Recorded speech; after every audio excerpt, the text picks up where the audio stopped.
In the past, I've done videos on Smash 4's infamous custom moves, and if you've been living under a rock, custom moves varied in viability and even originality. Many of the characters share the same custom move variants. Some moves were so broken that many characters could abuse strategies, and many people just feel that these things would improve many characters' viability. And yes, these strategies were run in tournaments. Custom moves were allowed in select tournaments like EVO, and yes, I know, crazy, right? I mentioned Donkey Kong and Villagers custom moves, and they were easily seen as some of the most buffed characters with these new specials. Because of the insane mobility buffs and combo utility that Kong Cyclone got, so you can't forget about Villagers custom Trip Sapling, which gave a character that was already one of the best characters in the game at controlling stage an even better tool at doing this with tripping. I could make a whole video on just how much they could improve certain characters in this game, like Ganondorf for example. Sonic's custom moves is another instance of a character that possibly has become even more broken with this new custom moveset. Some people speculate they could possibly be better than Donkey Kong with customs. There's common speculation on whether Villager, DK, or Sonic have the best custom moves.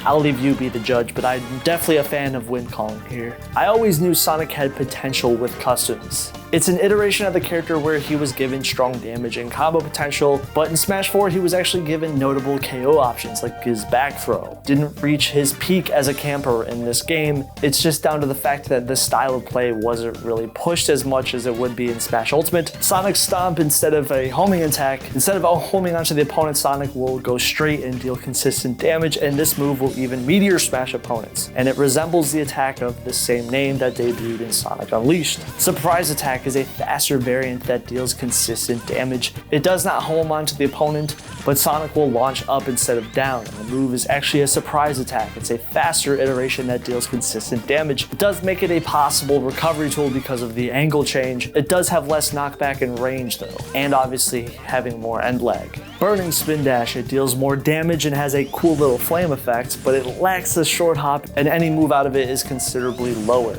The other side special variant I wanted to save because it's hilarious. Moving to up special, double spring, Sonic can pull out 2 springs, but each spring deals less damage and the move covers less distance overall. This is actually something that was spammed a lot. It just has very little end lag, so it's sort of like a projectile, which, yeah. You will see this move a lot because of how good it is at covering space. Springing Headbutt deals the most damage if Sonic hits the opponent, but it does have a lot more lag. It covers slightly less distance than the original iteration does. Spring does not remain on stage. Down special, Auto Spring Charge. It functions like the original iteration, but it has an altered aesthetic, which makes it actually more deceptive than Gravitational Charge. It pulls opponents in front of Sonic, and then it punishes the opponent away from Sonic.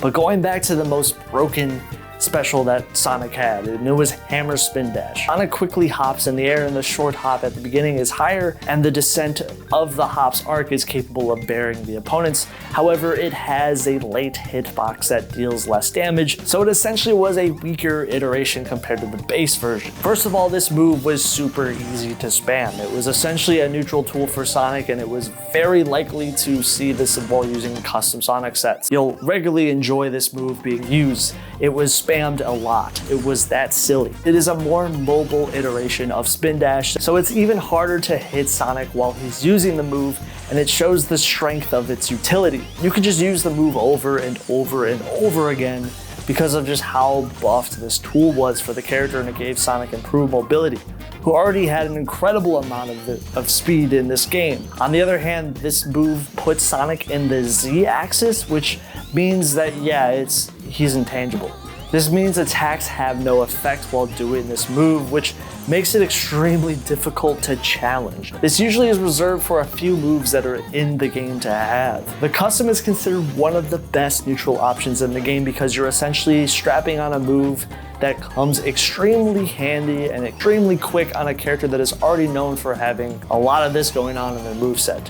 This is why this move was commonly spammed in neutral, because it was Sonic's fastest tool for approaching out of all of his customs in the kit, and it was safe, it was difficult to punish, and because it was Sonic at the end of the day, his frame data is really good across the board. You are essentially going to have to play defensively and hold shield to try to punish this move and bait Sonic into using it, but it's Sonic we're talking about here. He is so fast that he can safely escape in and out of pressure, and even thanks to his customs, he can use other tools to escape out of this type of situation and reset neutral in his favor. Yeah, he's that good. I mean, the up special custom Double Spring is another superior tool that gave him a lot of frame data buffs, and it allows him to camp a lot of characters out.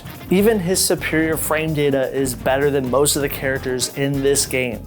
So sorry DDD, you're not gonna cut it when it comes to trying to beat Sonic with these custom moves. It's gonna be really hard for some characters to find openings, and they're gonna have to worry about the springs landing on their face multiple times, and then this tool just being used over and over and over again. If you would count the amount of times this was used in sets, it could be used over 50 times in a single set. So that's how insanely good this was for Sonic. Seen as one of the best neutral tools in the game. But wait, I know what you're saying. How are you forgetting something on this? You see this image? Well, yeah, look at the graphic. Your eyes do not deceive you. I saved the best for last here. This move was an example of the rich getting richer and Sonic's superior frame data and fast nature getting buffed, even faster side special becoming fully intangible, and it's so cheesy it even enters into the Z-axis, but we aren't done. Your eyes aren't deceiving you. It buries opponents into the ground.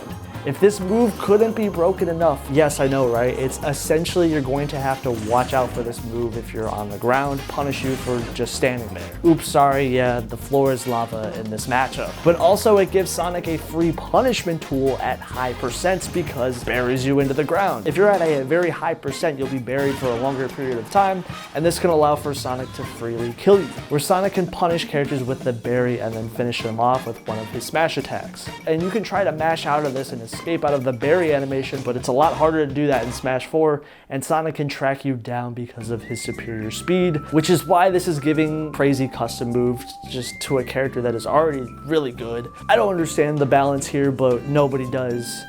And you know what, that's kind of the point, which is why giving this custom move that buries is so strong. The balance here is crazy, I know. And I know what you're thinking, okay? Some of you might be asking, why even talk about these moves, Zach? Some of these customs I feel like they're shots in the dartboard, and when it comes to their originality, some characters even have the same custom moves. These are silly moves that just have borderline item effects on some of them, and they feel like they're just slapping a bunch of silly hijinks on them. And yes, I would agree with that statement. This is why I feel like these moves are just so elusive. It's something that not a lot of people fully remember at this point, or even have unlocked. Many of you have probably never seen a tournament set with custom moves on, and I would implore you to go check that out because it's a fun time. Even Evo ran customs at one point. That just feels like the Twilight Zone, honestly. So Sonic already being a top tier character with a move that essentially made him even better, he might have been one of the best characters in the game with customs on, who knows? And Sonic will definitely make you pay for it. That's how good this move is as a setup tool for the character, and his already buffed KO potential in Smash 4 is going to make him a serious threat. You're definitely going to have fun with him. That's all I'm going to say if you watch these type of sets. Sonic with custom moves was an interesting attempt at throwing some neat concepts at the wall, but when it comes to character balance,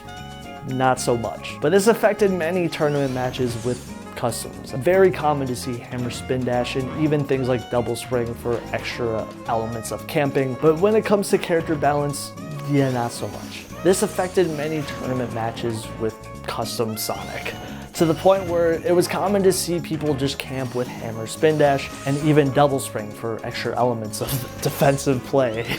A common strategy to deal with Sonic is, if you're getting camped, is just camp Sonic back, and I'm sure you can imagine how that goes in this type of meta. So plenty of tournament sets would just go to time and eventually just become a campfire session.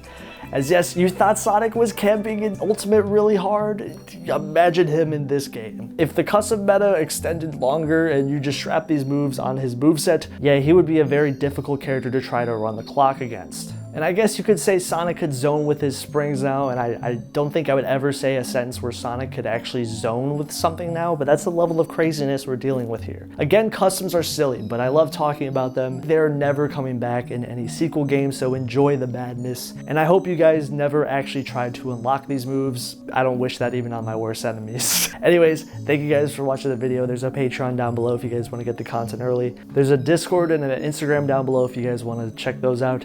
All right, thank you guys. Take care. Peace.